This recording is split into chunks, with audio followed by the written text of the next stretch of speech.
দেখো, আজকে তোমাদের এই ল্যাংস্টন হিউজের প্রথম কবিতায় এটা পড়াই, দ্য নিগ্রো স্পিক্স অফ রিভার, অর্থাৎ নিগ্রোদের কষ্টের কথা কে বলে? নদী প্রকাশ করে। কে জয়েন হতে চায়? দেখো, the Negro speak of rivers এই কবিতাটা 1920 সালে আমেরিকান কবি ল্যাংস্টন হিউজ লিখেছেন। এটা হার্লেম রেনেসান্স নামের সাহিত্য আন্দোলনের একটা গুরুত্বপূর্ণ কবিতা। এই কবিতায় কবি কৃষ্ণাঙ্গ মানুষদের ইতিহাসকে মানব সভ্যতার শুরু থেকে বর্তমান সময় পর্যন্ত তুলেছেন। লাইনটাকে বুঝো, কি বলছে? কবি কৃষ্ণাঙ্গ মানে কালো, যেটাই আমরা বলতে পারি নিগ্রো, তাই তো? বুঝতে পারি? আচ্ছা, তাহলে হ্যাঁ কবি, ভাইয়া। হ্যাঁ ক্লাসে জয়েন হচ্ছে। আচ্ছা, তাহলে দেখো কি বলতেছে। কবি কৃষ্ণাঙ্গ মানুষের ইতিহাস মানে নিগ্রোদের ইতিহাসটা মানব সভ্যতার একদম তারা শুরু থেকে এই বর্তমান পর্যন্ত কি অবস্থা, তাদের কষ্ট, সেটাই তুলে ধরেছে। কবিতায় কৃষ্ণাঙ্গ জাতির জীবনের ভালো দিক যেমন আছে, তেমনি খারাপ দিকও আছে। তার ভালো দিক কোনটা? মিশরের পিরামিড তৈরির মতো তারা গৌরবপূর্ণ কাজ করেছে। কারা? এই কৃষ্ণাঙ্গ বা নিগ্রোরায়। আবার খারাপ কোনটা? আমেরিকার দাসপ্রথায় কষ্ট এবং নির্যাতন সহ্য করতে হয়েছে। তাহলে কৃষ্ণাঙ্গ জাতির কি আছে? দুইটা দিকই আছে। কারণ তারা ভালো দিক বলতে তারা এই সুউচ্চ, এই অনেক বড় পিরামিড, মিশরের পিরামিড তারা তৈরি করছে, বা এই তৈরি করছে বলতে কি তারা সাহায্য করছে, কাজ করছে, তাহলে এটা তাদের ভালো দিক। আবার খারাপটা দিক কি? আমেরিকাদের কাছে দাসপ্রথার কষ্টে জীবন অতিবাহিত করছে, তাদের কাছে নির্যাতন হয়েছে। কাদের কাছে? আমেরিকানদের কাছে, অর্থাৎ শ্বেতাঙ্গদের কাছে। কবি বলেন, এতে সুখ দুঃখের অভিজ্ঞতা কৃষ্ণাঙ্গ মানুষের আত্মার ভিতরে জমে গেছে, তাই তাদের আত্মার কি হয়েছে? তাদের আত্মাটা এখন শক্তিশালী। এই কবিতার মাধ্যমে বোঝানো হয়েছে যে কৃষ্ণাঙ্গ মানুষের সাংস্কৃতিক পরিচয় ভাঙ্গা নয়, বরং সাংস্কৃতিক পরিচয়টা ধারাবাহিক।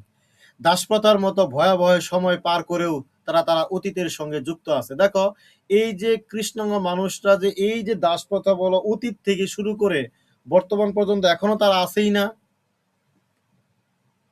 মানব সভ্যতার একদম শুরু থেকে এখন পর্যন্ত আছে কিনা কৃষ্ণাঙ্গ? হ্যাঁ আছে। কিন্তু শুধু দাসপ্রথা নাই, এখন তো হ্যাঁ দাস প্রজাতন্ত্র। সমঝোতারা চলে আসে, কিন্তু তারা তো আছেই। এই জন্য বলছে যে কি, দাসপ্রথার মতো ভয়াবহ সময় পার করেও তারা অতীতের সঙ্গে যুক্ত হয়েছে, মানে কি তাদের অতীতের সংস্কৃতি তাদের মধ্যে আছে, তারা এটা পালন করেই এখন পর্যন্ত আছে। কবিতাটি আরো জানায় যে মানব সভ্যতা গঠনে কৃষ্ণাঙ্গ মানুষ বড় অবদান রেখেছে, যদিও সেই অবদান অনেক সময় মানুষ কি করে না, গুরুত্ব দেয় না। কারণ কৃষ্ণাঙ্গরা অনেক গুরুত্বপূর্ণ জায়গায় তারা অবদান রাখছে, অনেক ভালো ভালো পজিশন অবদান রাখছে। তাহলে দেখো আমি কবিতা শুরু করি। স্ট্যান্জা একেই দেখো, I I I have no I have known rivers. কবি প্রথম লাইনে কি বলছে? আই হ্যাভ নোন রিভার্স, আমি অনেক নদী, বহু নদী দেখিয়েছি। এখন দেখো কথাটা ছোট, আই হ্যাভ নোন রিভার্স কথাটা ছোট, কিন্তু কথাটা দেখো অনেক বড় বলছে। যে কি কবি কি বলছে? বহু নদী বলতে কি সে অনেক নদী নদী যদি দেখে থাকে, এটা তার একটা অভিজ্ঞতা না? বলো,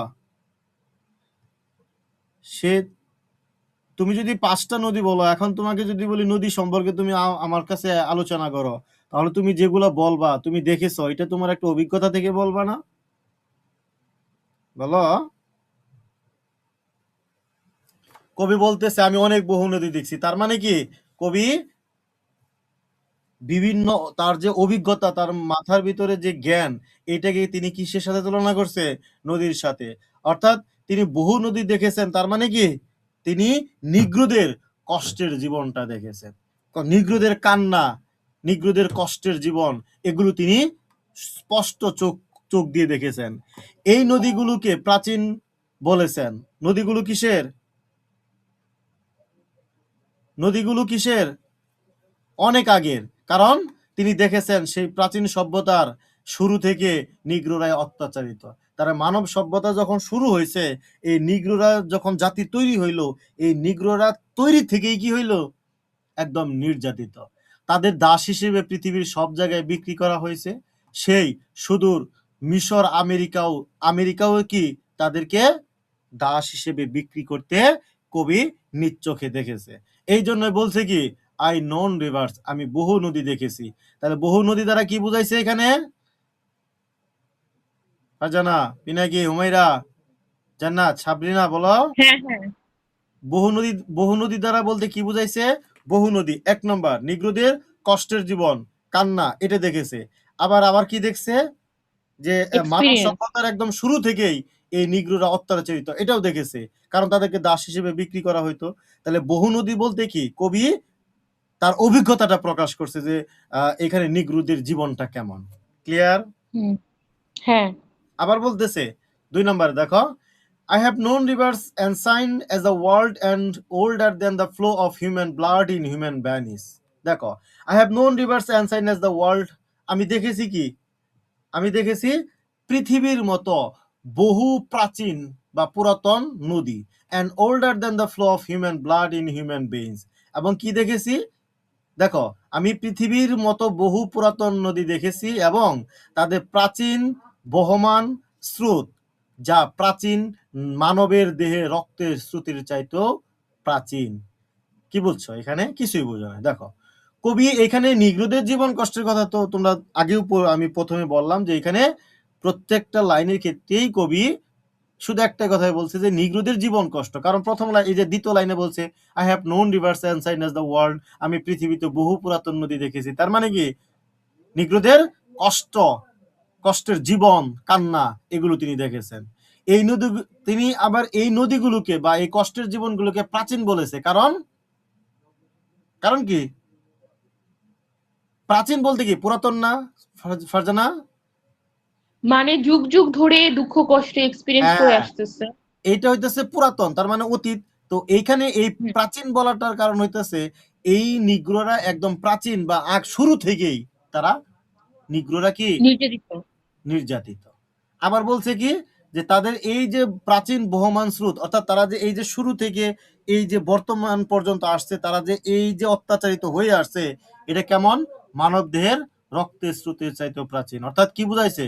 যে নিগ্রোরা কতটা আগে থেকে দাস হিসেবে অত্যাচারিত হয়ে আসছে, সেটাই বুঝাইছে। ক্লিয়ার? ইয়েস ভাইয়া।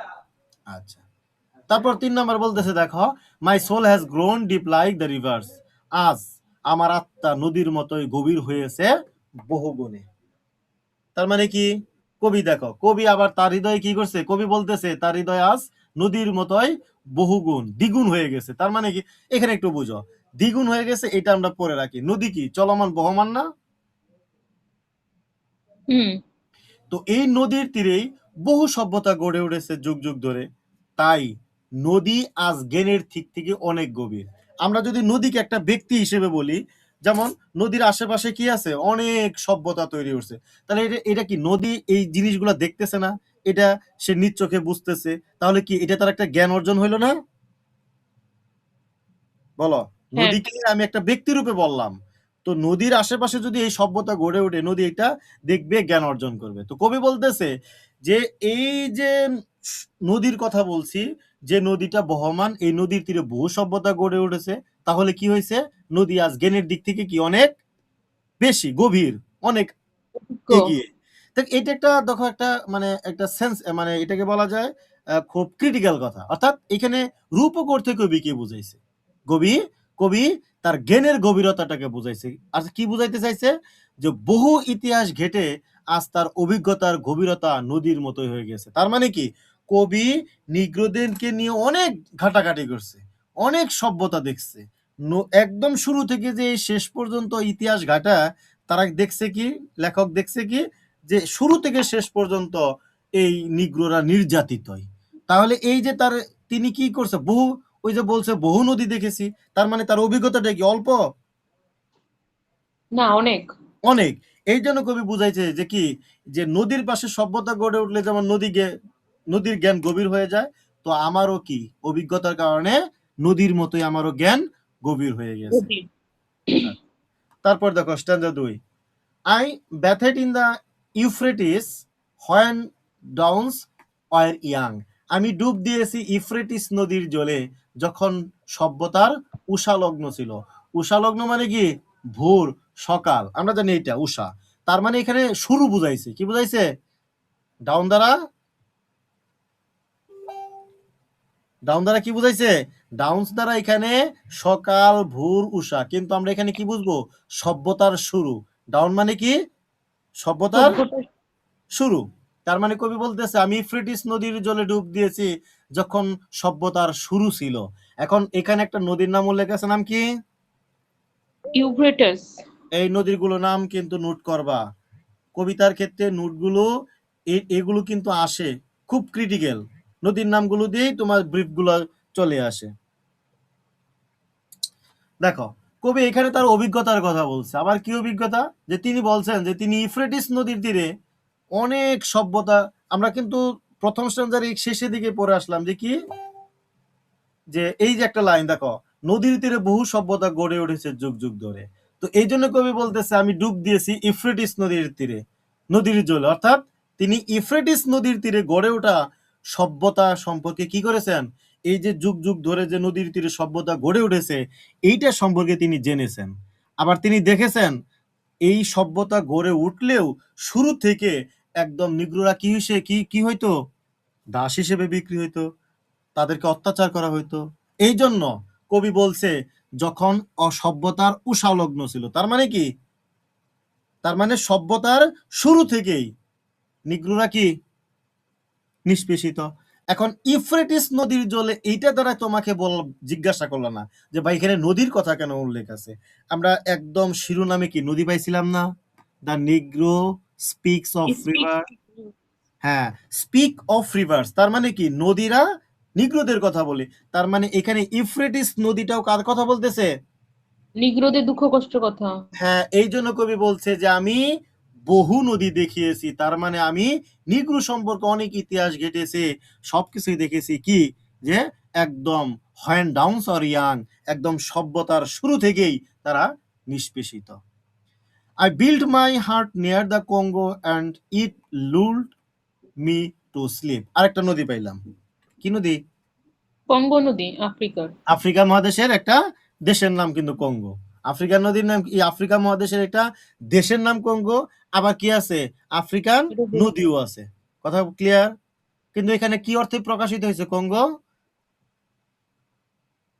নদী অর্থে। এই কবিতায় নদী, তাহলে কঙ্গো কি অর্থে প্রকাশিত হয়েছে এখানে? রিভার। হ্যাঁ, রিভার, এটা মাথায় রাখো। আর লোল্ট মানে কি? ঘুম পাড়ানো। আচ্ছা দেখো, আমি I build my heart near the Congo, আমি কি করেছি? একদম কঙ্গো নদীর তীরেতেই আমার কুঁড়ে ঘর, ফাঁকার ঘর তৈরি করেছি। And it lulled me to sleep, এই নদীর জলের কুলকুল ধ্বনি ঘুম পাড়িয়েছে আমায়। তার মানে আমি যেহেতু একটা ঘর তৈরি করেছি, এই নদীর যে শব্দ কলকলানি, এটাই আমার কি করেছে? ঘুম পাড়িয়েছে। একদম মানে রূপক অর্থে দেখো কবি কি বুঝাইছে। কবি সভ্যতার ইতিহাস পড়ে দেখছে বিভিন্ন সময় এই কঙ্গো নদীর তীরে বিভিন্ন জাতিরা উপনিবেশ গড়ে তোলে। উপনিবেশ তো আমরা বুঝি যাদের এক জায়গা থেকে আরেক জায়গায় যা থাকা। তো নদীর তীরে তো সাধারণত কারো স্থায়ী জমি থাকে না। তো এই নিগ্রোরাও কি করে? নিগ্রোরা সরি উপনিবেশ, এখানে নিগ্রোর না। তো তারা এই উপনিবেশ বলতে হইতেছে এক দেশ থেকে আরেক দেশে যায় কি করা জানো? শাসন ক্ষমতা করা। শাসন করা। তো এই যেহেতু নদীর তীরে ভূ সভ্যতা গড়ে উঠেছে, অনেক শিল্প গড়ে উঠেছে, তো কবি বলতেছে এই উপনিবেশ যারা ছিল তারা এইখানে যাইতো, নদীর তীরে যাইতো। তারা কি করত? তারা বসতি স্থাপন করত, একদম শাসন করার মতো তারা প্রাসাদ গড়ে তুলতো। এবং কি করত? এই যে উপনিবেশ গঠন করার ফলে এই যে নদীর তীরে যারা নিগ্রোরা থাকতো তাদের উপর কি করা হইতো? অত্যাচার করা হইতো এবং তাদেরকে দাস হিসেবে ব্যবহার করা হইতো। ক্লিয়ার? ইয়েস। তারপর দেখো, I looked upon the Nile and rest the pyramid above it. Nile মানে কি? নীল নদ। নীল নদ। হ্যাঁ, নীল নদকে বোঝানো হয়েছে।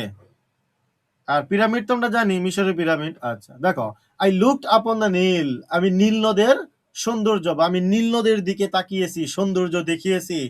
And rest the pyramid above it, এবং দেখেছি কি এই নীল নদের তীরে কি, নীল নদের তীরে এই যে সুউচ্চ পিরামিড সেটা কিভাবে দাঁড়িয়ে আছে বা দাঁড়িয়ে থাকতে।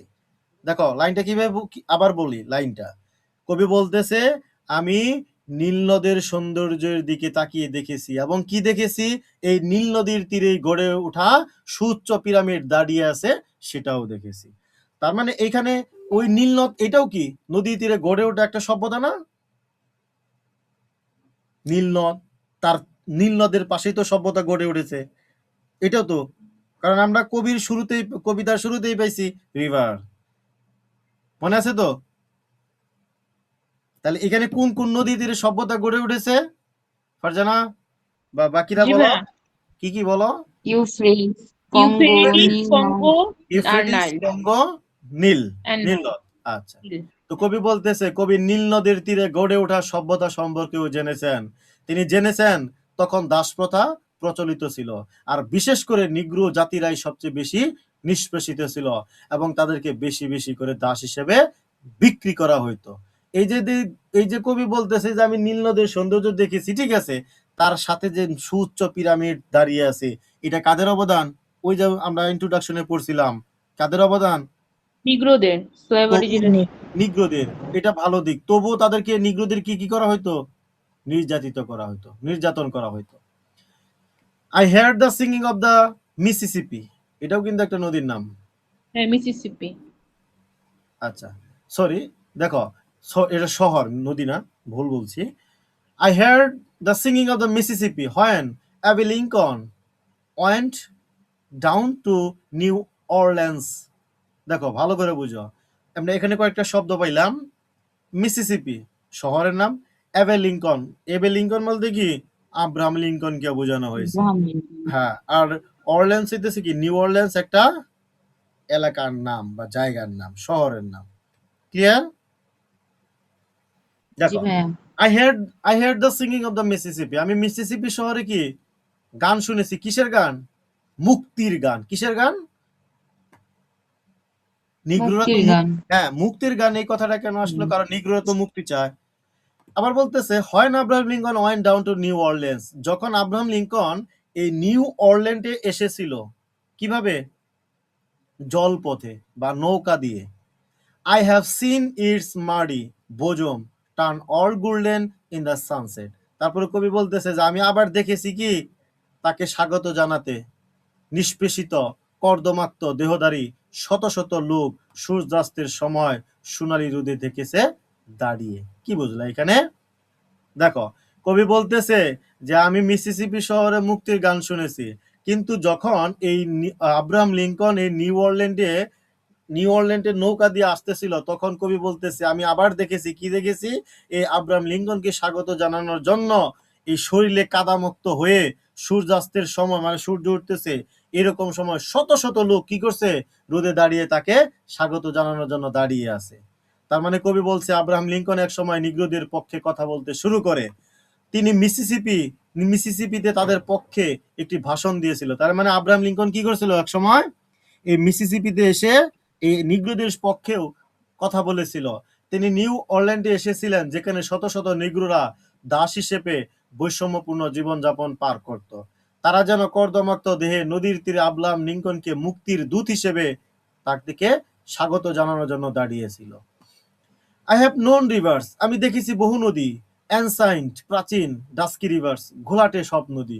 মাই soul has grown deep like the river, আমার আত্মাও আজ নদীগুলোর মতো গভীর হয়েছে।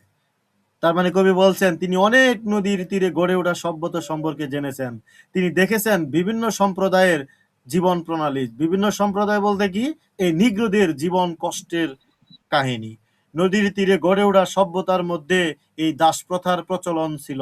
এইসব দেখতে দেখতে কবির হৃদয় আজও কি হয়েছে? গভীর হয়েছে। কিভাবে গভীর? অভিজ্ঞতায়। কারণ তিনি অনেক নিগ্রোদের জীবন দেখেছেন, অনেক নির্যাতিত নিগ্রোদের কষ্টের জীবন দেখেছেন।